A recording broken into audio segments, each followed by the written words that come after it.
Баршаңызға қайырлы күн достар, сіздермен бейбігүл. Бүгін осындай идеальный болып шығатын бонофи пай пирогының рецептісімен бөлісетін боламын. Міндетті түрде жасап көріңіздер. Ерітілген сармайға қант ұнтағын салып араластырамыз.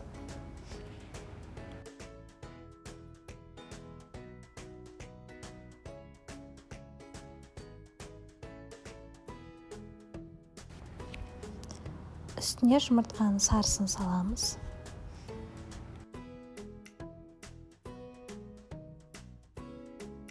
Тағы да араластырамыз. Енді ұнды салатын боламыз. Барлығын өлшеп салыңыздар міндетті түрде рецепт бойынша. Сонда сіздерде өте күшті болып шығатын болады. Разрыхитель саламыз. Жай ғана қасықпен араластырып алып, кейіннен қолмен қамырымызды илейміз.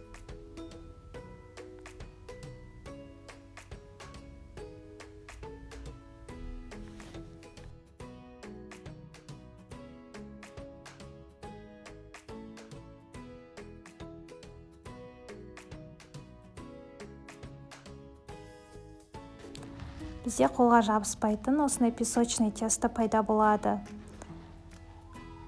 Пирогымызды пісіретін ыдысымызды дайындаймыз. Жан-жағын осылай жақсылап тұрып, кәдімгідей обильно жақсылап тұрып майлап аламыз. Форма менде 22 диаметрлі.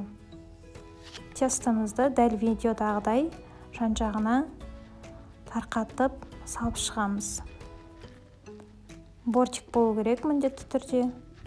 Бортигін жасап шығамыз да жан-жағын қасықпен осылай тегістесеңіздер болады. Шанышқымен бірнеше жерден міндетті түрде тесіп шығыңыздар, себебі піскен кезде көтеріліп кетуі мүмкін. 170 градуста 25-30 минуттай пісіріп аламыз. Әбден суытып аламыз бөлме температурасында және жан-жағын осылай алып шығып, формамыздан шығарып аламыз. Еке бізде осындай өте үгітілмелі песочный тесто шығатын болады.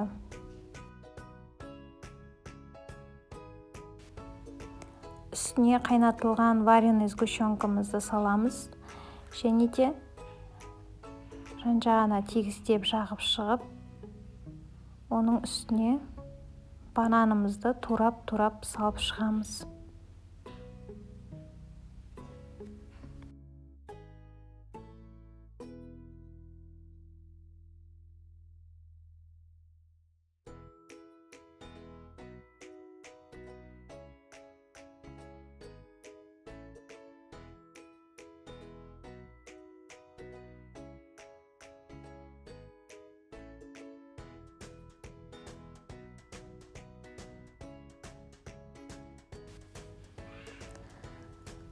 Тоңазытқыштан шығарылған сливкиімізге сап-салқын құрғақ ыдысымызға құйып, үстіне қант ұнтағын салып, жақсылап тұрып миксермен араластырамыз крем болғанға дейін.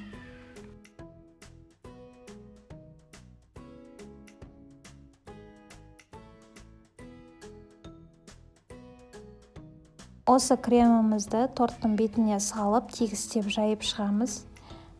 Және де менде үйде Несквиктің какаосы бар, соны бетіне себетін боламын. Сіздерде кез келген какаоны бетіне сепсеңіздер болады.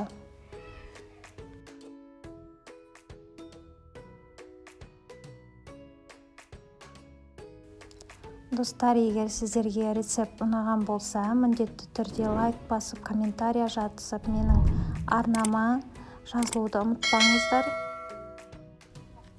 Және де қазақша контенттің дамуына өз үлестеріңізді қосып кетіңіздер. Міндетті түрде жасап көріңіздер. Дәмін енді айта алмаймын, өте дәмді болады. Баршаңызға ас болсын.